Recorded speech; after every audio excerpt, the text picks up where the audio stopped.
이 시간에 주시는 하나님의 말씀은 마태복음 25장 21절 한 절 말씀입니다. 여러분과 제가 한 목소리로 우리 읽도록 하겠습니다. 주인이 이르되 잘하였도다 착하고 충성된 종아, 내가 적은 일에 충성하였음에 내가 많은 것을 내게 맡기리니 내 주인의 즐거움에 참여할지어다 하고 자리 작성해 주십시오.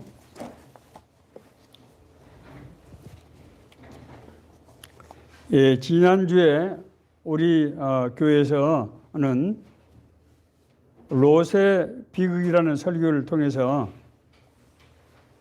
하나님의 부르심은 받았지만은 그 부르심에 합당한 삶을 살지 못했기 때문에 그의 인생에서 여러 가지 고난의 삶을 살게 되었을 뿐만 아니라 그의 자손들이 역사 속에서 사라지는 그런 비극적인 얘기를 전한 바 있습니다.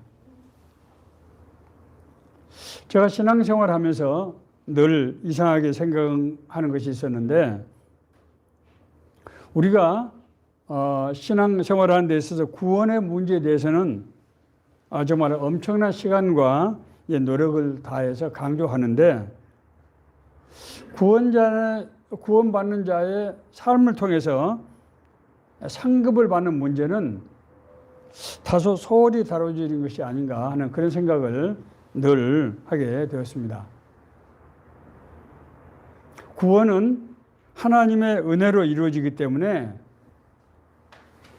구원의 문제가 은혜의 문제라고 하면은, 다시 말씀드려서 구원은 우리 힘과 방법으로 할 수 있는 문제가 아니고 전적인 하나님의 은혜로 이루어지는 문제라고 하면은, 구원받은 사람이 삶 가운데서 하나님의 뜻대로 사는 것은 순종의 문제입니다. 그렇지 않습니까? 네. 하나님께 순종하는 사람은 상을 받지만은 순종하지 못한 사람은 상급을 받지 못한다. 성경은 이렇게 분명하게 기록하고 있습니다. 그렇기 때문에 성경에는 구원의 문제뿐만 아니라 구원받은 사람들의 상급의 문제도 거듭 강조하고 있는 것을 볼 수 있습니다. 예수님께서는 산상수훈에서 어떤 사람이 천국에 합당한가 하는 말씀을 하시면서 마지막에는 나를 인하여 너희를 욕하고 핍박하고 너희를 거슬러 악한 말을 할 때에는 너희에게 복이 있나니 기뻐하고 즐거워하라. 하늘에서 너희의 상이 큼이라. 이렇게 말씀하고 계세요. 우리가 하나님의 나라 기쁜 소식을 전할 때 욕하고 핍박을 받고 하는 경우가 정말 적지 않죠. 그런데 그것을 그렇게 어렵게 생각할 필요 없다는 거예요. 왜냐하면은 그것이 너희들이 복을 받고 하늘나라에서, 세상에서 복을 받을 뿐만 아니라 하늘나라에서 상을 받게 되는 바로 그런 요인이 되기 때문이라고 그렇게 말씀하고 계십니다. 여기서 볼 때 천국과 상급을 예수님께서는 동시에 지금 말씀하고 있다. 우리가 천국 가는 것은 구원으로 가는 것이고 상급은 이 땅과 하나님 나라에서 동시에 받는 것이다 하는 것을 알 수 있습니다. 누가복음 6장 35절에 보면은 오직 너희는 원수를 사랑하고 선대하며 아무것도 바라지 말고 빌려주라 이런 말이죠. 그리하면 너희 상이 클 것이요 라고 말씀하고 있습니다. 우리가 원수를 미워하지 말고 그 사람들을 다독거리고 사랑하고 그 사람들에게 필요한 것들을 나눠주면은 어떻게 한다고요? 우리가 상을 크게 받을 것이다. 예수님께서 그렇게 말씀하셨어요. 뿐만 아니라 이제 바울은 운동장에서 경주하는 것을, 우리 신앙의 경주를 운동장에서 경주하는, 그러니까 오늘날 말하면 올림픽에 출전하는 선수들을 말하는 거죠. 그렇게 얘기하면서 그 사람들은 썩을 것을 위해서 그렇게 달려가지만은 너희들은 썩지 않은 영적인 것을 위해서 하는데 어떻게 우리가 절제하고 우리가 정말 내 몸을 쳐서 정말 그 상급에 합당한 그런 삶을 살아야 되지 않겠느냐 그렇게 말씀하고 있습니다. 그러나 제 생각에 성도의 상급에 대한 대표적인 말씀은 오늘 바로 본문 말씀인 마태복음 25장 14절부터 30절까지의 말씀이라고 저는 그렇게 생각합니다. 이 말씀을 우리가 신학적으로 달란트의 비유다 그렇게 얘기하고 있습니다. 하나님께서는 죄인을 불러서 구원받게 하시고 그렇죠? 구원받고 거듭난 사람들이 자신의 삶을 살아가면서 그 구원의 삶을 실천할 때 보상을 주신다고 분명히 그렇게 말씀하고 있습니다. 구원은 누구의 의로 인해서 이루어집니까? 우리의 의가 아닌 예수 그리스도의 의로 이루어지는 것이죠. 그렇지 않습니까? 그런데 우리가 삶 가운데 행하는 그 선한 일을 했을 때 그 보상은 무엇으로 인해서 주어진다고요? 우리의 순종으로 인해서 주어진다는 거예요. 사람은 선행으로 구원받을 수 없습니다. 그러나 동시에 사람이 믿음으로 보상을 받는 것이 아니라고 하는 거예요. 우리 보상은 뭐를 받는다고요? 구원받은 사람의 선한 일을 통해서 하나님의 말씀에 그리스도의 말씀에 순종함으로 우리가 보상을 받게 된다고 하는 것입니다. 그래서 오늘은 부심을 받은 사람들에게 맡겨진 책임과 그에 따르는 상벌의 문제를 다루고 있는 이 달란트의 비유 말씀을 우리가 한번 생각해 보고자 하는 것입니다. 어떤 주인이 먼 나라에 갈 때 종들을 불러서 이제 자기 소유를 맡겼어요. 각각의 재능에 따라서 한 사람에게는 5달란트를, 그렇죠? 또 다른 사람에게는 몇 달란트입니까? 2달란트를, 그리고 또 다른 한 사람에게는 1달란트를 이제 맡겼습니다. 후일 주인이 이제 그 여행에서 돌아와서 종들을 불러서 자기가 맡긴 달란트를 이제 놓고 결산을 하게 되었습니다. 5달란트를 맡은 종은 어떻게 했습니까? 그걸 가지고 와서 장사를 해서 몇 달란트를 남겨왔습니까? 5달란트를 남겨왔습니다. 이건 뭘 의미합니까? 자기가 최선을 다했다고 하는 것은 상징적인 표현으로 생각이 됩니다. 잘하였도다 착하고 충성된 종아, 내가 작은 일에 충성하였으며 내가 너에게 많은 것을 맡기리니 너의 주인의 즐거움에 참여할지니라. 주인이 아주 엄청난 지금 얘기를 하고 있습니다. 자, 2달란트를 받은 종은 어떻게 했습니까?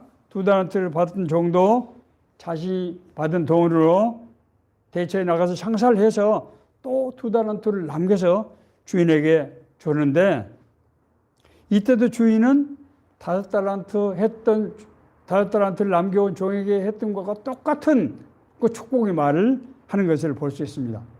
잘하였도다 착하고 충성된 종아, 내가 작은 일에 충성하였으며 내가 많은 것을 내게 맡기리니 내 주인의 즐거움에 참여할지어다. 자, 그런데 1달란트 받았던 종은 자기가 받았던 1달란트를 다시 주인에게 돌려주면서 뭐라고 변명을 했는가 하면은, 주인이여, 당신은 인색한 사람이라. 심지 않고 뿌리지 않는 데서 거두는 줄을 내가 알았기 때문에 두려워하여 당신의 달란트를 땅에 감추어 두었다가 이제 가져왔습니다. 여기 당신의 1달란트가 있습니다. 라고 말했습니다. 이때 주인은 악하고 게으른 종아, 뭐라고요? 악하고 게으른 종아, 나는 심지 않고 해치지 않는 데서 모으는 줄을 내가 알았더냐? 그러면은 내가 마땅히 내 돈을 빌려주기라도 해서 내 원금과 이자를 받게 했어야 마땅하지 않느냐? 라고 책망하면서 이 무서운 말씀을 하십니다. 그에게 1달란트를 빼앗아 10달란트를 가진 자에게 주어라. 그리고 이 무익한 종을 바깥 어두운 데로 내쫓으라. 거기서 슬피 울며 이를 갈리라 라고 말씀하고 있습니다. 자, 오늘 본문의 말씀은 작은 일에 충성하라는 두 개의 개념이 서로 연결되는 것을 볼 수 있습니다. 달란트는 무엇입니까? 달란트는 재능의 의미를 가진 말이죠. 영어로는 탤런트라고 우리가 그러지 않습니까? 예, 재능이라는 뜻이죠. 이 달란트는 동시에 무게의 단위입니다. 예, 금이나 은에 약 34kg을 달란트라고 말합니다.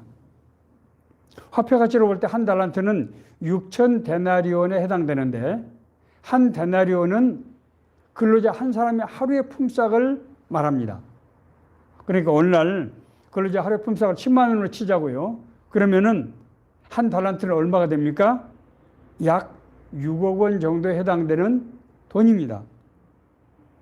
큰 돈입니까? 작은 돈입니까? 제가 볼 때는 큰 돈입니다. 물론 이 메시지는 달란트의 가치가 크냐 작으냐 그걸 얘기하려고 하는 것은 아닙니다. 하나님께서 우리에게 맡겨주신 일, 우리에게 주신 재능을 활용해서 충실하게 하나님의 뜻대로 살아야 한다고 하는 그런 신자의 본분을 일깨우는 메시지이지요.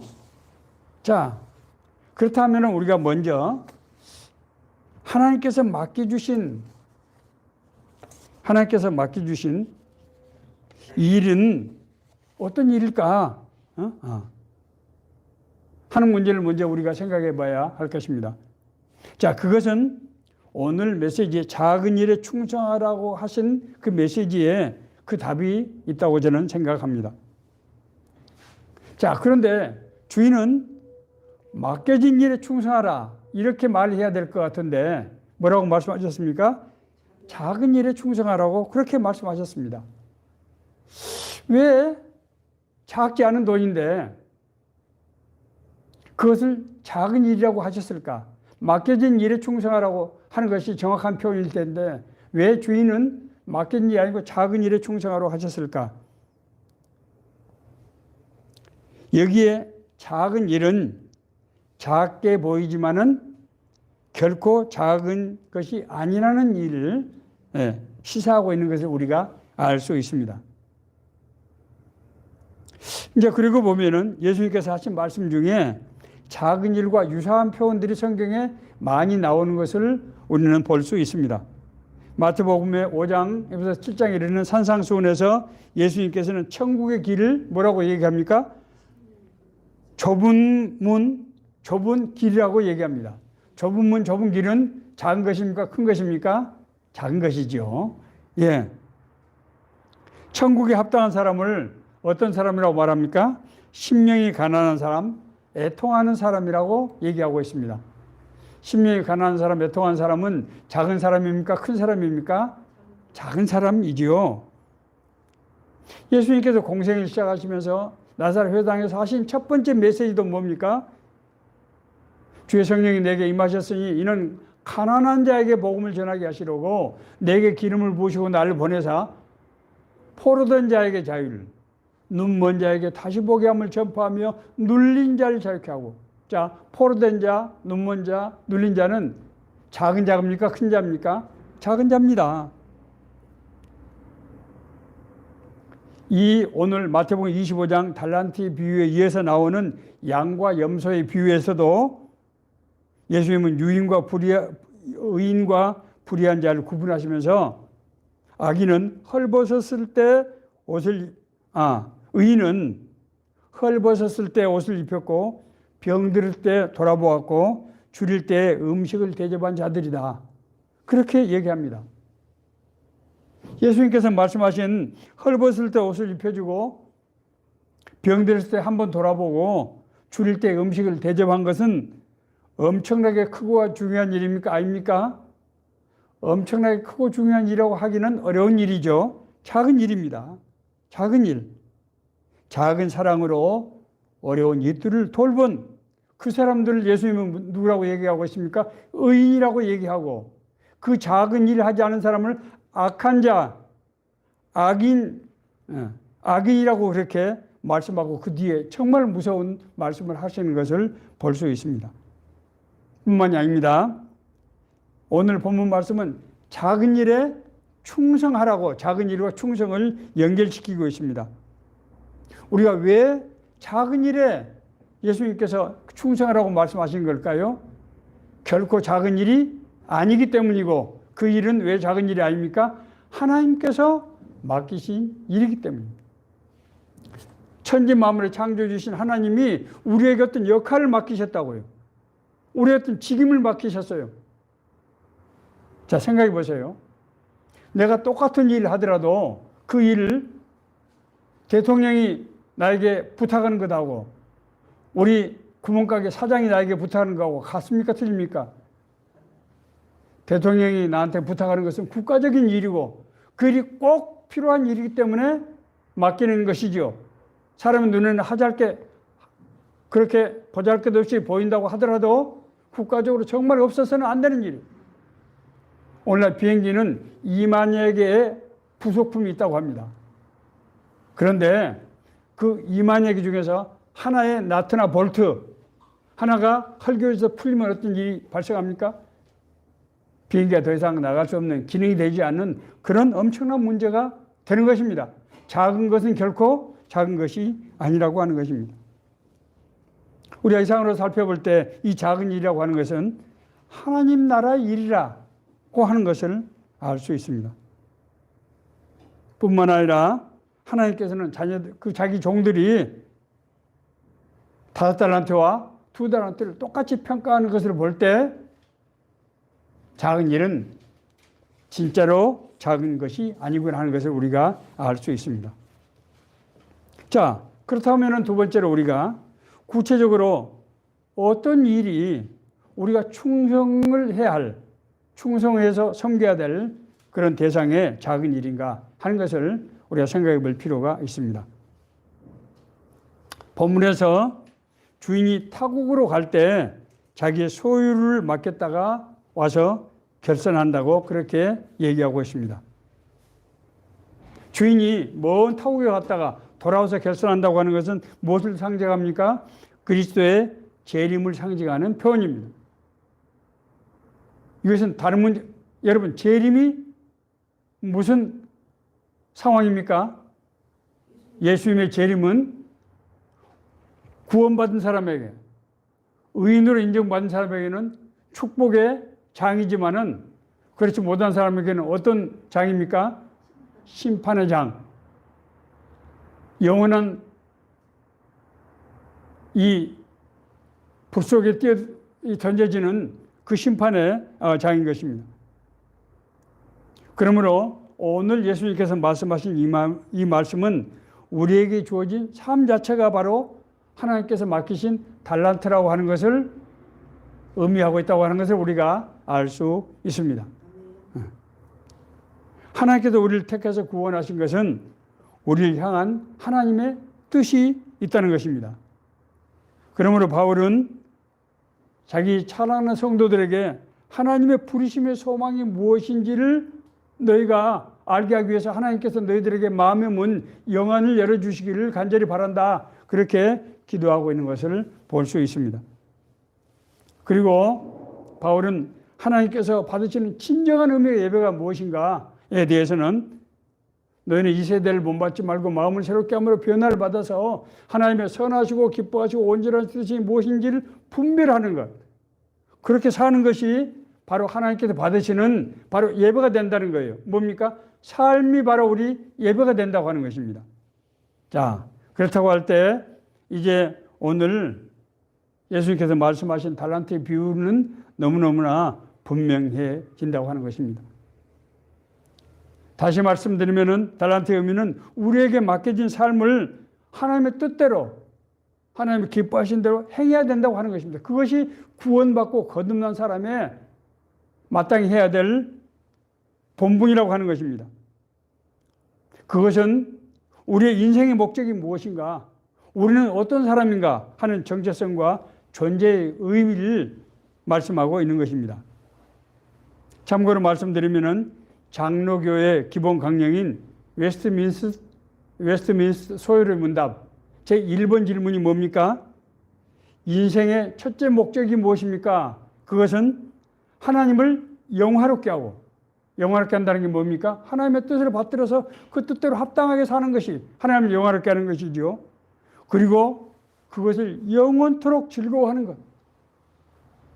하나님께서 우리에게 맡기신 일, 그 일을 하는 것을 영원토록 즐거워하는 것이라고 규정하고 있습니다. 자, 그렇다고 그러면은 충성하라. 충성하라는 말은 무슨 말입니까? 성경에서 충성하라는 말은 맡은 직분에 성실히 행하라. 이런 뜻으로 얘기하고 있는 것을 볼 수 있습니다. 예수님께서는 손에 쟁기를 잡고 뒤를 돌아보는 자는 하나님의 나라에 합당하지 아니하니라 라고 말씀하고 있습니다. 뭐라고요? 자기에게 주어진 일을 하는 사람이 뒤를 돌아다보는 것. 뒤를 돌아다보는 게 무엇입니까? 성경에 롯의 아내는 소돔과 고모라 성에 멸망할 때 뒤를 돌아다봤지요. 그 뒤를 뭘 돌아보는 것입니까? 세상의 일들, 세상의 영화들, 그렇죠? 그걸 돌아다본 것입니다. 손에 쟁기를 잡고 뒤를 돌아다보는 것은 하나님 나라에 합당하지 않다. 그렇게 말씀하고 있어요. 뿐만 아니라 예수님께서는 자신을 따르겠다고 하면서 먼저 가사일, 붙이는 장례도 지내고 여러 가지 정리를 하고 따라가면 안 되겠습니까? 라고 말했을 때 죽은 자들이 그들이 죽은 자들을 장사하게 하고 너는 나를 따르라. 이렇게 말씀하십니다. 여기서 죽은 자들이라고 하는 것은 사망했다는 뜻이 아니고 영이 죽은 자들, 다시 말씀드려서 구원받고 거듭나지 못한 사람들을 세상에 속한 사람들을 얘기하는 것입니다. 맡긴 일에 충실하기 위해서는 이것저것 무분별하게 해서는 안 되고 그 일 수행하는 데 있어서 마음을 두고 최선의 노력을 다해야 된다고 하는 것입니다. 바울사도는 아까 말씀드린 대로 이기기를 다투는 자마다 절제한다. 그리고 자기 자신은 나도 내 몸을 쳐서 복종하게 하는 것은 내가 남에게 전파를 하고도 후에 내 자신이 도리어 버림을 당할까 두려워함이라. 그래서 버림은 뭡니까? 벌 받는 것을 말하는 것이죠. 상을 받지 못하는 것을 말하는 것이죠. 내가 정말 이 죽지 살기로 복음을 전하고 나서도 상을 받지 못하면은 벌을 받게 되면 얼마나 안타까운 일입니까? 충성하라고 하는 것은 반드시 높은 성과를 내야 된다고 하는 것은 아니라고 하는 것을 우리의 성경 말씀을 통해서 또한 알 수 있습니다. 이는 5달란트를 받아온 종과 2달란트를 남겨온 종과 2달란트를 남겨온 종에게 같은 표현으로 칭찬하고 있는 것을 볼 수 있습니다. 뿐만 아니라 하나님께서는 성경에 어디에서도 너희들이 열심히 해서 무슨 일이든지 열심히 해서 높은 성과를 내고 세상에서 빛나는 그런 일을 하라. 그렇게 말씀하신 곳이 단 한 곳도 없습니다. 앞서 말씀드린 대로 성경에는 하나님의 나라 일이 작은 일이라고 표현되어 있다는 거예요. 부끄러운 일이라고 표현되어 있다는 거예요. 그건 왜냐하면 세상 사람들이 하나님의 나라 일에 대해서 영안이 닫혀있기 때문에 작게 보이는 것입니다. 부끄럽게 보이는 것입니다. 그것을 그 맡겨진 일에 충성하라고 그렇게 말씀하고 있는 것입니다. 자, 한 달한테 받은 사람은 그 사람이 가지고 있는 문제는 무엇입니까?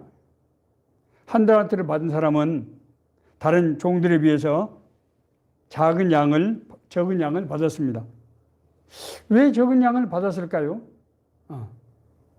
자, 그런데 오늘 본문을 보면은 주인은 달란트를 맡길 때 각각 그 재능대로 5달란트, 2달란트, 1달란트를 맡겼다고 그렇게 말씀하고 있습니다. 하나님은 상대평가를 하시는 분이 아니구나. 그리고 5달란트를 받은 사람이 5달란트를 남기고 2달란트를 받은 사람이 2달란트를 남겼을 때 똑같이 칭찬했단 말이에요. 심지어 하나님은 아침 9시에 가서 하루에 9시간 일하는 사람과 오후 5시에 가서 1시간 일하는 사람을 똑같이 한 데나리온을 주는 것을 볼 수 있습니다. 하나님은 우리 실적에 따라서 평가하시는 분이 아니구나. 뿐만 아니라 로마서 12장에 나와 있는 고린도전서 12장에 나와 있는 은사장에 보면은 바울은 그렇게 말씀하고 있습니다. 직임이 종류도 좋고 나쁨이 있는 것이 아니고 은사도 따라서 좋고 나쁜 것이 있는 것이 아니라는 거예요.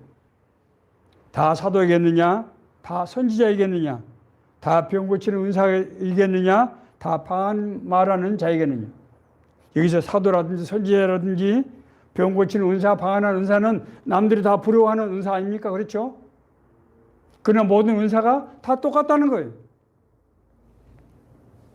문제는 이 한 달한테 받은 종이 적은 양을 받았다는 것이 아니라 그 달란트를 활용해서 주인에게 성실하게 일하지 않았다고 하는 것입니다.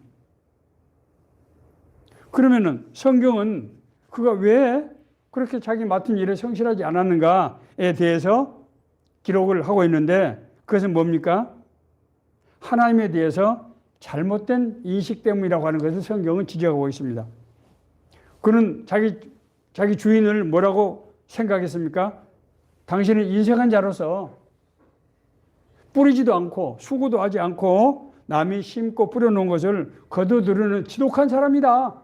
그렇게 인식한 거예요. 하나님을 어떻게 인식한 것입니까? 벌 주시는 하나님, 책망하시는 하나님.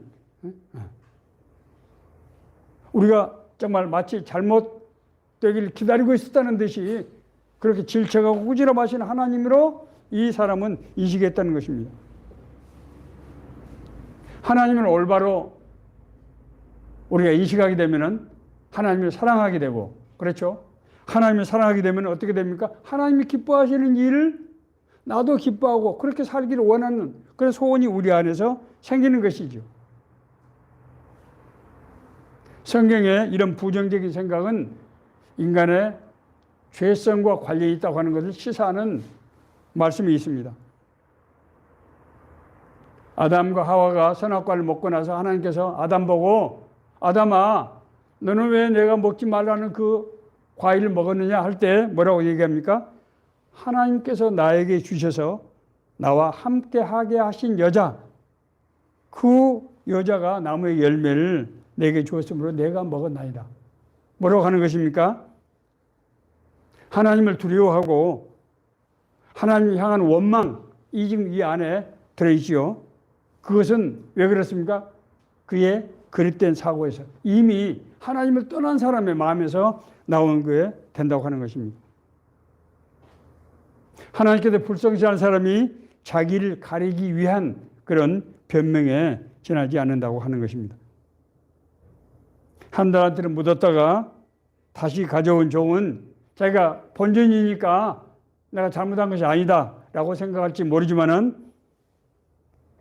자신이 맡았던 한 달란트를 마저 뺏겼을 뿐만 아니라 슬피 울며 어두운 데서 이를 갈게 될 것이라고 하는 무서운 심판을 받게 된 것을 우리가 볼 수 있습니다. 말씀을 이제 마무리하겠습니다. 구원받은 사람이 어떻게 하나님의 일을 이루게 됩니까? 성경은 하나님께서 그냥 막무가내로 너는 구원받고 거듭났으니까 내 뜻대로 내가 지시한 대로 해야 된다 그렇게 말씀하고 있지 않습니다. 우리가 구원받을 때 우리 심령 안에서 가장 첫 번째 나타나는 현상은 뭐라고요? 하나님의 형상인 사랑이 우리 안에서 회복이 되게 된다고 하는 것입니다. 하나님을 사랑하면은 하나님의 사랑이 우리 안에 있으면은 하나님을 사랑하게 돼요. 영한 어린 아이는 막 태어난 아이는 어머니의 사랑이 그 안에 있기 때문에 어머니를 사랑하게 되는 거예요. DNA가 같은 것입니다. 하나님의 사랑을 받으면은 하나님을 사랑하게 돼요. 여러분 그렇지 않습니까? 사랑을 주는 사람을 사랑하도록 되어 있지 않습니까? 그렇죠?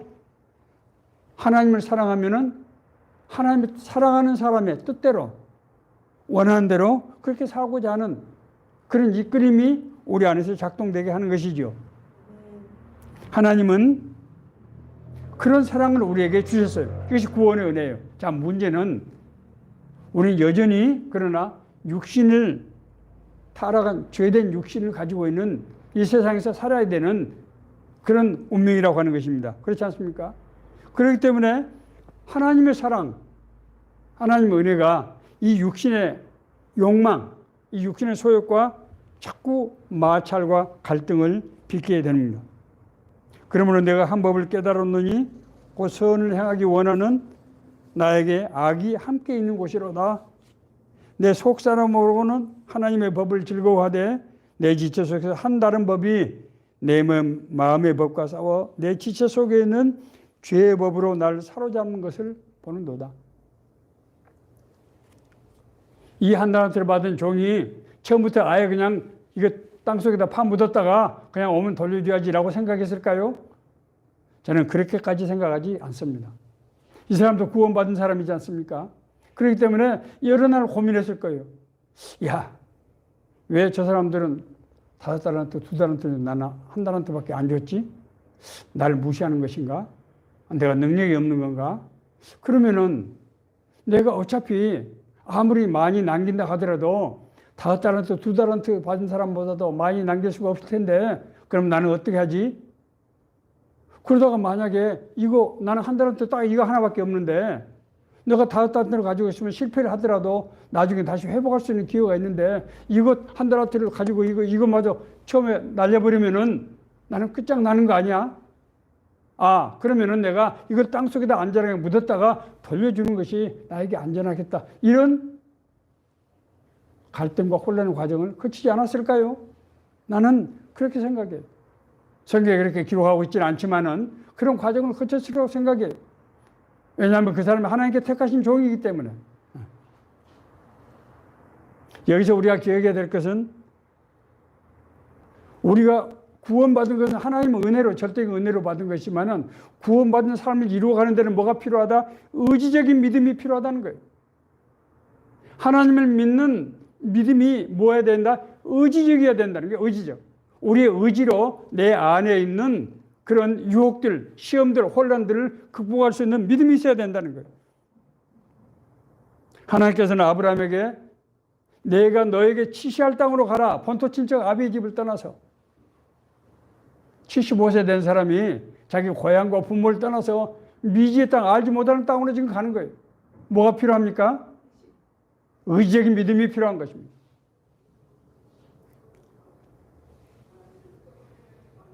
여호와 하나님께서는 여호수아에게 모세 드릴 여호수아에게 법궤, 하나님의 말씀, 언약의 말씀을 법궤를 메고 이 요단강, 그때 요단강 우기기 때문에 물이 급류가 흐르는 때 그 요단강을 건너가야만 가나안 땅으로 들어갈 수 있는 것입니다.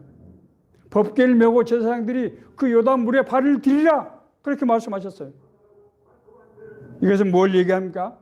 의지적인 선택을 말하고 있는 것입니다. 우리가 하나님을 의지적으로 하나님의 약속의 말씀을 의지적으로 믿고 행할 때 그것이 마음속에 혼란이 있고 갈등이 있을 수 있지만 의지적으로 행할 때 하나님은 우리를 인도하시고 우리에게 권세와 능력을 주셔서 그 일을 이루게 하실 뿐만 아니라 그 과정을 통해서 하나님과 동행, 교제, 교통하는 삶을 누리게 된다고 하는 것입니다. 제가 서울역 광장에서 설교를 할 때 답답한 것은 자꾸 우리가 죽고 나서 가는 천국에 대해서만 사람들이 관심을 갖고 있다는 거예요. 우리가 세상을 떠나서 천국에 가는 것은 결과예요, 결과. 그걸 우리가 소망한다고 되는 게 아니에요. 이 땅에서 정말 중요한 것은 우리가 영원한 생명, 영생을 얻고 영생을 얻다고 하는 건 하나님과 동행하며 교제하며 교통하는 삶을 사는 거예요. 이 죄악이 관영한 세상 가운데서 하나님과 동행하는 삶을 하나님 나라 일을 하는 과정에서 이 영생에 주신 은혜로 하나님의 인도하심을 받고 하나님 주신 지혜와 명철을 받고 하나님의 사랑으로 우리가 행할 때 하나님의 놀라운 권세와 능력이 우리 삶 가운데 나타나고 그것을 우리가 누리고 살게 된다고 하는 거예요. 정말 우리 달란트 비유가 주는 놀라운 은혜는 5달란트 받은 사람이 5달란트를 더 물어 받았다. 2달란트 받은 사람이 2달란트를 더불어 받았다고 하면 뭘 의미합니까? 이 땅에서 우리가 누리는 은혜를 상징적으로 표현하고 있는 거예요. 하나님의 일을 완수하는 것은 누구의 일입니까? 하나님의 일이에요. 우리에게 주시는 보상은 무엇입니까? 하나님과 동행하는 것. 하나님과 누리는 것. 신랑과 신부가 같이 있을 때 인생의 가장 행복한 때가 아닙니까? 그렇잖아요. 우리는 그 신랑 대신 예수님, 그 하나님과 우리가 삶 속에서 동행하는 삶. 진정한 의미의 축복은 그런 것이라고 할 수 있을 것입니다. 우리가 그런 삶을 사는 사람만이 우리가 세상을 떠나서 영원한 하나님 나라 집에 거하게 되고 거기서 정말 영생 복락을 누리게 된다고 하는 것입니다. 앞서 말씀드린 대로 우리 한국 교회가 구원받는 것은 강조가 되지만은 구원받고 거듭난 사람이 세상에서 어떻게 살아야 될 것인가? 하나님의 나라를 그 삶 가운데 어떻게 이루어야 될 것인가 하는 문제에 대해서 다소 상대적으로 소홀히 되는 경향이 있지 않은가? 그래서는 안 될 것 아닌가 하는 그런 마음에서 오늘 이 말씀을 전하게 되었습니다. 이 말씀이 우리에게 주신 하나님이 인도하시는 말씀, 생명의 말씀이 되기를, 은혜의 말씀이 되기를 간절히 바랍니다. 아멘. 우리 잠깐 기도하겠습니다. 하나님께서 우리에게 맡겨진 삶, 그것이 의미가 무엇인지를 깨닫게 해주시니 감사드립니다. 우리가 믿음으로 하나님께서 우리에게 맡겨주신 작은 일에 충성하는 삶이 돼서 주님과 동행하는 은혜를 누리게 하옵소서.